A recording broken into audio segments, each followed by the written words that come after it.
आणि यानंतर पुन्हा एकदा बातम्यांचा वेगवान आढावा। पुण्याच्या शिरूरमधल्या कोरेगावमधल्या पतसंस्थेवरती दरोडा टाकण्याचा प्रयत्न फसलाय। ही सगळी घटना सीसीटीव्ही कॅमेऱ्यामध्ये कैद झाली। पतसंस्थेची मजबूत तिजोरी फोडण्यामध्ये दरोडेखोरांना अपयश। वाशिममधल्या कारंजा दारव्हा मार्गावरती बोलेरो पिकअपची 2 दुचाकींना धडक। या भीषण अपघातामध्ये दुचाकीवरच्या दोघांचा मृत्यू झालाय, दोघे जण जखमी झालेत। बीड जिल्ह्यामधल्या 656 गावांमध्ये स्मशानभूमीच नाहीये। मृतदेहावरती उघड्यावरती अंत्यसंस्कार करावे लागतायत, तर यापूर्वी बांधण्यात आलेल्या स्मशानभूमीची दुरावस्था, निधी उपलब्ध करून देण्याची मागणी। गडचिरोलीमधल्या एटापल्लीतल्या पेंदुळवाहीमध्ये रुग्णवाहिकेच्या अभावी खाटेवरती झोपवून रुग्णालयामध्ये रुग्णाला घेऊन जायची वेळ आली आहे। या घटनेमुळे ग्रामीण आरोग्य व्यवस्थेमधल्या त्रुटी आणि दिरंगाई पुन्हा एकदा समोर आली। नाशिकमध्ये बाकावरती बसण्यावरून शाळकरी मुलाची हत्या झाली आहे। नाशिकच्या सातपूर भागामधली ही धक्कादायक घटना आहे। या हत्येच्या प्रकरणी 2 विद्यार्थ्यांवरती गुन्हा दाखल झालाय। पोलिसांनी त्यांना ताब्यात घेतलं। मालेगावच्या गुलशेर नगर भागामध्ये सराईत गुन्हेगारांची पोलिसांनी धिंड काढली। रब्बानी दादा टोळी परिसरामध्ये दहशत निर्माण करत होती। वसईमधल्या सनसिटी इथल्या विरचंदानी बिल्डिंगमध्ये कारची ऑटोमॅटिक सिस्टीम फेल। डॉक्टर दाम्पत्याचा थरारक अनुभव, जीवितहानी टळली, तर अपघाताच्या वेळी कारचे सेफ्टी फीचर्स सुद्धा बंद पडले। धाराशिवमध्ये शासकीय रुग्णालयामधल्या डॉक्टराच्या गळ्याला सत्तूर लावून जीवे मारण्याची धमकी। ही घटना सीसीटीव्ही कॅमेऱ्यामध्ये कैद झाली आहे। गाडीला कट का मारला असं म्हणत या डॉक्टरला धमकी देण्यात आली। 2 जणांवरती गुन्हा दाखल।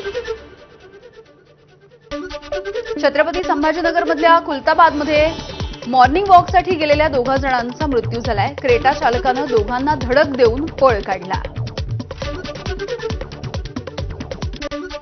भंडाऱ्यामध्ये 3 दुकानांमध्ये चोरी झाली आहे। मोबाईल शॉप फोडून 15 लाख रुपयांचे मोबाईल लंपास करण्यात आले, तर 2 सोन्याच्या दुकानामधून 3.25 लाखांच्या सोन्या चांदीचे दागिनेही चोरले।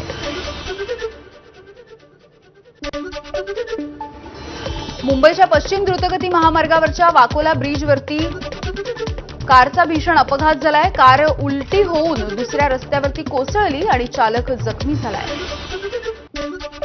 जोगेश्वरीमधल्या पूर्वमध्ये कृष्णगंगा इमारतीचा स्लॅब कोसळला। सुदैवाने हा स्लॅब पायाजवळ पडला, त्यामुळे मोठा अनर्थ टळलाय। नागपूरमध्ये दरोडा टाकून आलेल्या आरोपींना वर्धा पोलिसांनी पकडलं। आरोपींच्या अटकेची घटना सीसीटीव्हीमध्ये कैद झाली। 4 आरोपींना अटक, 1 जण फरार आहे। अमरावतीच्या नांदगाव खंडेश्वरमधल्या कणी मिर्झापूरच्या शाळेमध्ये मुख्याध्यापकाची पालकाला शिवीगाळ। मुख्याध्यापक शाळेमध्ये उशिरा आल्यामुळे पालकानं जाब विचारला आणि या प्रकरणी मुख्याध्यापकानं शिवीगाळ केली आहे। अकोल्यामध्ये खंडणी मागणाऱ्या पोलीस कर्मचाऱ्यासोबत एका सुरक्षा रक्षकावरती गुन्हा दाखल। छेडछाडीच्या प्रकरणामध्ये कारवाई न करण्यासाठी त्याने पैसे मागितले। गोंदियाच्या सडक अर्जुनीमध्ये आढळला अज्ञात महिलेचा मृतदेह। मृतक महिलेच्या गळ्यावरती धारदार शस्त्रानं वार केल्याच्या खुणा आहेत। पुढचा तपास सुरू आहे। जॉब देण्याच्या नावाखाली टेलिग्रामवरून नागरिकांची फसवणूक करणाऱ्याला इंदूरमधून अटक झाली आहे। या खात्यामधून तब्बल 6,09,000 रुपयांची ऑनलाईन फसवणूक। पुढचा तपास सध्या पोलिसांकडून सुरू आहे। नाशिकमध्ये मंदिरामध्ये पारायणासाठी निघालेल्या वयोवृद्ध महिलेला ट्रकनं चिरडलं। या अपघातामध्ये वृद्ध महिलेचा जागीच मृत्यू झालाय। ट्रक चालक फरार आहे। पोलिसांकडून तपास सुरू। नाशिक महानगरपालिकेकडून जीर्ण झालेल्या यशवंत मंडई इमारतीचं पाडकाम सुरू आहे। मंडई पाडून आगामी सिंहस्थ कुंभमेळ्याच्या अनुषंगानं बहुमजली पार्किंग इमारत उभारली जाते आहे। वाशिमच्या मालेगावमध्ये 20 वर्षीय तरुणीवरती 2 महिन्यांपासून वारंवार लैंगिक अत्याचार। पीडित मुलीच्या तक्रारीवरून जवळका पोलीस स्टेशनमध्ये गुन्हा दाखल करण्यात आलाय। आरोपीला अटक झाली आहे। वाशिममधल्या समृद्धी महामार्गावरती उभ्या असणाऱ्या ट्रकला मागून येणाऱ्या भरधाव ट्रकची धडक। या अपघातामध्ये भरधाव ट्रक चालकाचा जागीच मृत्यू झाला। पुण्यामध्ये अण्णाभाऊ साठेंच्या जयंतीच्या निमित्ताने मिरवणूक निघाली होती। या मिरवणुकीमध्ये तरुणांकडून हुल्लडबाजी, रस्त्यावरती मोटरबाईकच्या सायलेन्सरमध्ये फटाके फोडून नागरिकांना त्रास देऊन तरुणांचा धिंगाणा।